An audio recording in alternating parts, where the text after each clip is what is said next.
It was like suddenly, I don't know, overnight we made decisions that we are going to do maths because the country we did A-levels said that I'm 88, 89, 90, 91, all these socialistic issues came and the country was not doing.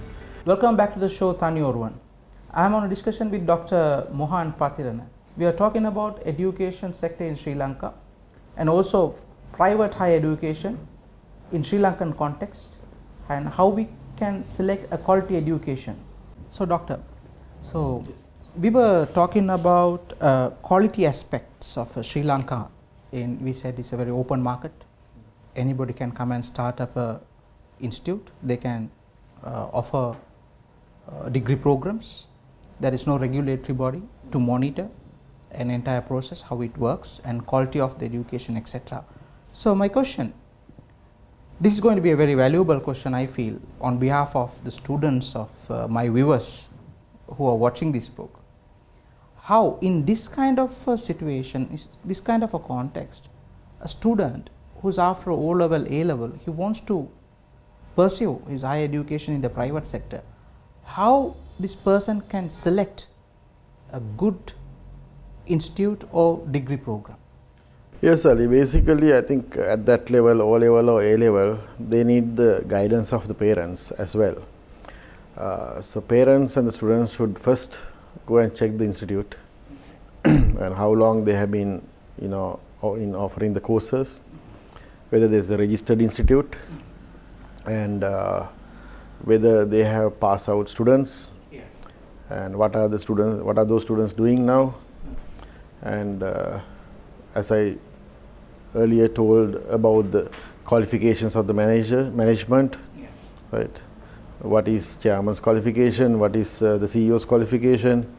The director marketing, director operations, director IT. What are their qualifications? Especially the registrar's qualification. Board of directors, are they educated? Whether the faculty is competent. You can walk into the, and talk to the students. Sometimes you find like, now A-level students going and you find like equal age people are lecturing, right?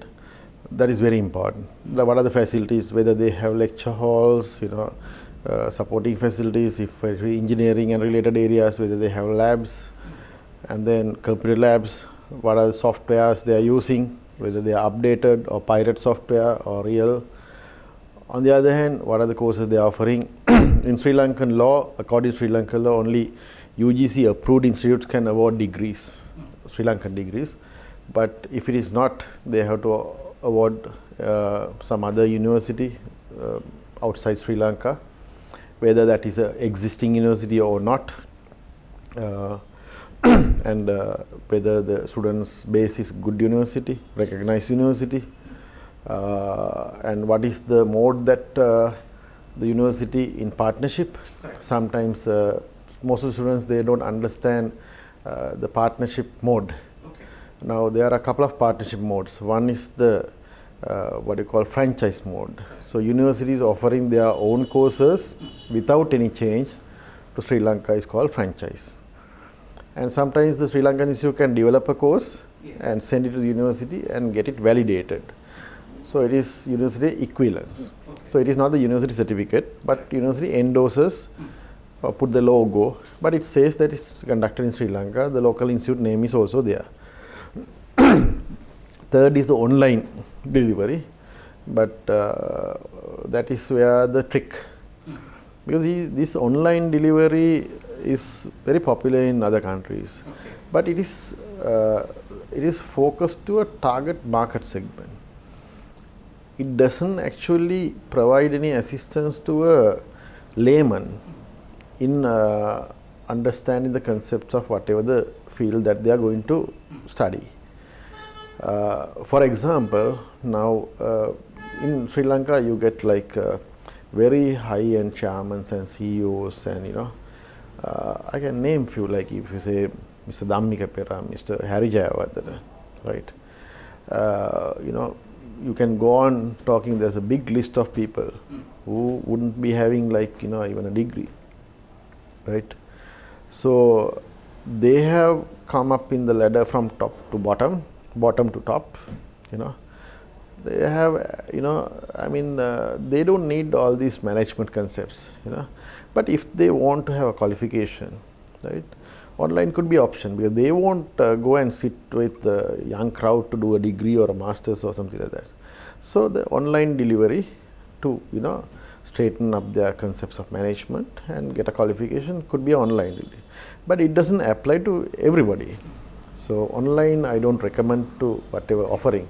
Some universities are online offering in Sri Lanka, and there's no such existing university, so which is wrong. That's ultimately like you end up in like just getting a very nice looking certificate, but it has no value. How about the time duration of a courses? That also to be looked at. For example, sometimes an MBA offered for a year period, and some MBAs are going on for 2 years. Some are for 3 years. So how do you look at that time frame? Is it also connected with the quality aspects? Yeah, actually, if you can cover up, but minimum you have to have 1 year. If you can cover up the required number of credits and the learning competencies can be achieved, I think the duration can be changed, because nowadays sometimes, you know, students don't want to spend 2 years for an MBA. In fact, I was the first person to bring a foreign MBA to Sri Lanka from Australia, and so that time, like, it was a flying faculty, so we had very good faculty coming and teaching, and but now I think there are at least 30-40 MBAs on offer, but the quality of the MBA, which has become MBA has become like just a batch, you know. So very soon, like this, even I think taxi drivers will also have MBA. The way it's going on, MBA should not attract large number of students for a class. You know, it doesn't have the quality. So if you have a class of 40 students, forget about the MBA. I mean any class, 20 to 40 students in a class would be a good size class. And also certain courses need a lot of interactions like MBA, and it needs good faculty. It doesn't mean that a student who will pass out today going and lecturing next day, it's not good. So these aspects to be checked on, and once this checklist is done, correct, I think you should the price also is material, because in Sri Lanka we are not one of the richest countries in the world, isn't it? So because of that, I think price should be, you know, affordable price, and so once you go into this sort of framework, I think it will be, you'll be able to find a good institute. But I think if I do a checklist, I won't be able to find more than 5 institutes which are good, okay, you know, in Sri Lanka, which I can recommend. EduLink has the #1 MBA program in Sri Lanka as of today, because it's a 1-year program. It has Dubai tour. There are at least 8 or 10 foreign faculty lecturing, all included at the same cost of the course fee where you find anywhere else. So, it's a very valuable answer, and very lengthy and very valuable answer. I say it's very beneficial for our viewers. And also, I would like to ask, since you are also into education, you have your EduLink, it's a university. So, how do you differentiate your university from the rest, and why a student have to select EduLink?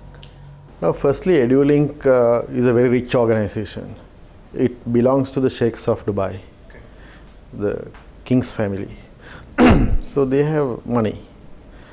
So they will spend any amount of money to manage the facilities for the betterment of students.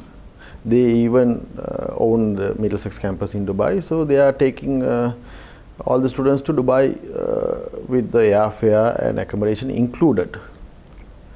On a Dubai tour, who will do that? Right? Even at a loss, they will do that. So, after ICBT, I was entrusted to look after EduLink. It has a very good management headed by Dr. Gayatrika, who has been working with me for over 12 years now. Very well experienced program management specialist. and she has a very good team of young professionals, and it wasn't doing good all these years, but after we took over, it has done a lot of improvements, quality, very good quality, and some of the top lecturers like Dr. Senavira, who was with me at ICBT, came and joined EduLink. Some of the good faculty who was there joined EduLink, and I think if I'm not marketing the EduLink, but I think EduLink has the #1 MBA program in Sri Lanka as at today, because it's a 1-year program. It has Dubai tour. Correct. In the Dubai tour, in the Middlesex campus, there are at least 8 or 10 foreign faculty lecturing, doing industrial training, all included at the same cost of the course fee where you find anywhere else, right? And also led by Dr. Senavira, who was the former DG at Sri Lanka Standards. They have a very good faculty. It's a 1-year MBA, and small groups. So what more? I think University of Northampton, University of Northampton, and also it doesn't recruit like O-level pass students. See, it's not the number. You can quote like, okay, we recruited 400 students, but what's the use if you are getting like O-level students, A-level students, because MBA has to be managed by a group of mature students where they are benefited. And I think I haven't seen any EduLink advertisements in the papers also, because it's word of mouth. Yeah, so we don't believe in that sort of a thing. We don't need like Sunday Times, like 5-6 pages of advertisements to bring in students. It's the education. I think if you are conducting good education, people will come to you. And same thing like a good restaurant, isn't it? Like if the food is good, you don't need advertisements, isn't it? Yeah. Now, one final last question of this the program, and of course, when we went through your profile, very inspirational. I want to read the pages of your achievements, and also I did not fail to read about your sports background. So you are a karate champion, and you are a boxer, and you are a cricketer. So how sports can contribute someone's dream to become, he has a goal to achieve in a career. So how do you link the sporting skills that can contribute to their career? Yeah. Leaderships. Yeah, in fact, when I was small, I don't know, I mean, my father used to be a high jump champion. Okay. So we really loved sports, So when we go to school, like, I mean, from the interval time after school, we played cricket, go to matches. So, so winning was always what you call, from my father, it was like at a gunpoint that we had to win. So he wouldn't let me come home losing. I really love the game, but I'm married to my wife Lakshika, and I have 2 lovely daughters, which I couldn't tell, but they are not very fond of sports. Okay.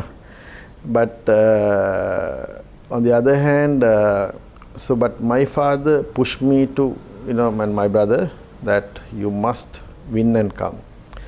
So sometimes, if I lose and come, like, I won't get even official transport. I might have to take the bus and come. But it was like you show a target and you have to achieve, right?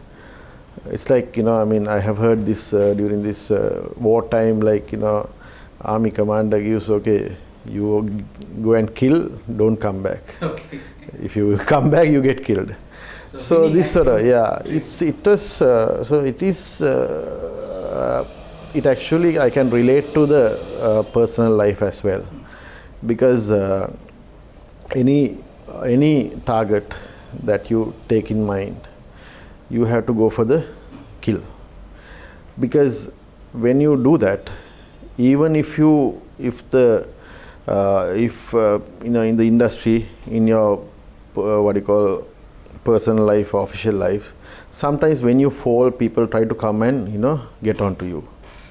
But if you are a sportsman, you rise again. You rise like a person who's they, even for me, like they try to bury me under the soil, but they never knew that I was a seed that grew up. So it comes from sports, I think. Never give up sort of attitude. I think I really love leaders like Arjuna Ranatunga. How now see how Imran Khan. I think if I always say that,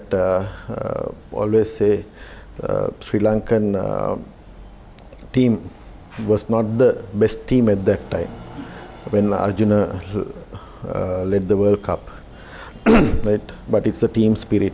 How one leader can take on the World Cup. Imran Khan was the only leader. If you take the Pakistan, they are the most individually talented team in the world.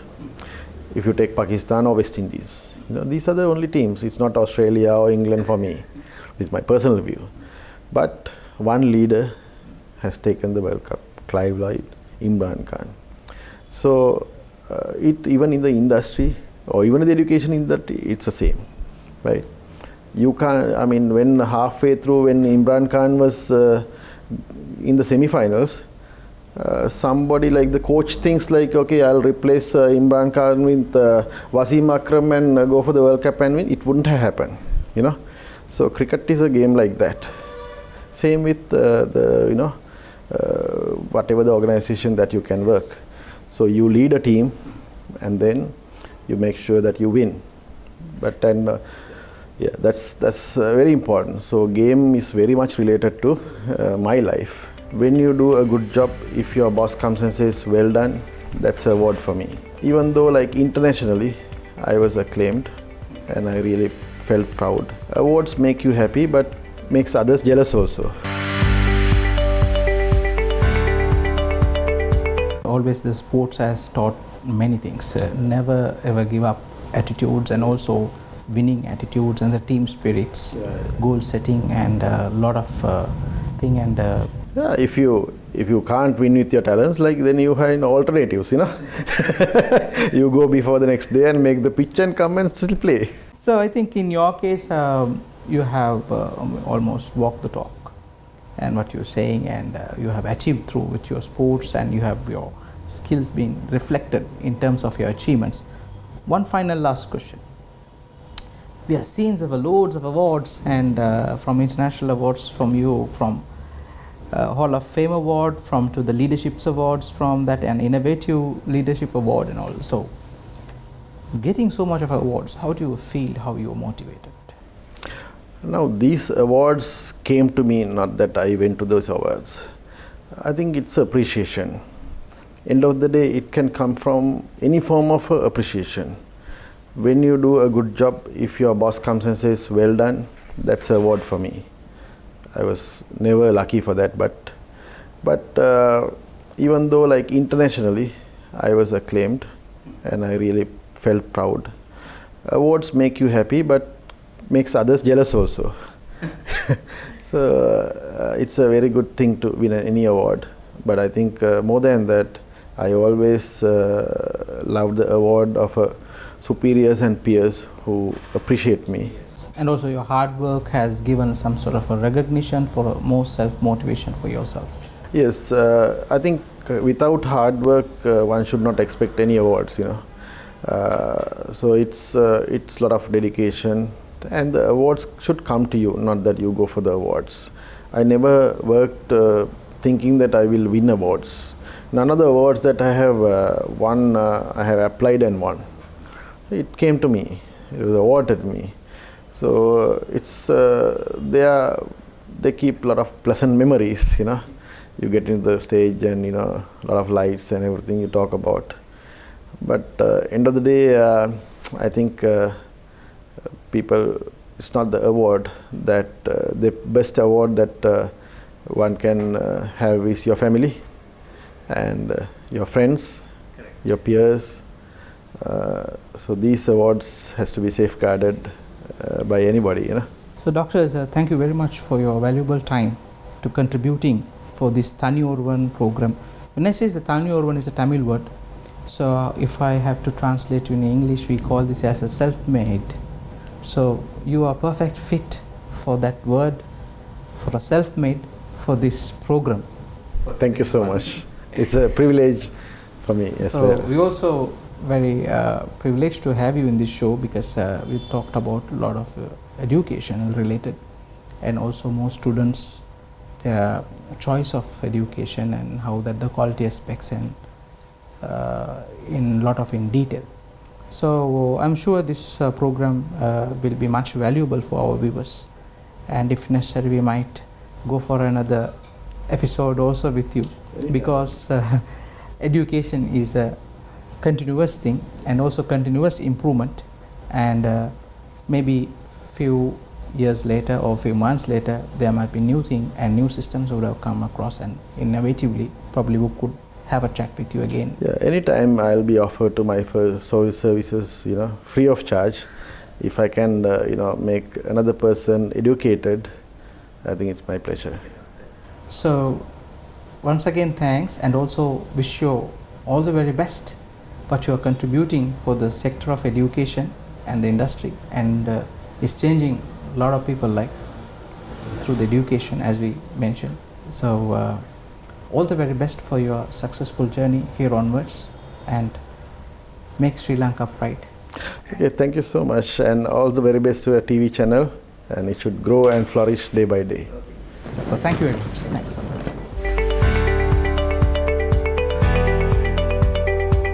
So education is key to success in your life. We spoke about how you can achieve that success through getting the right and quality education. We were talking to Dr. Mohan Pathirana, who was expert in education sector in Sri Lanka. I'll meet you with another episode in next show. Welcome.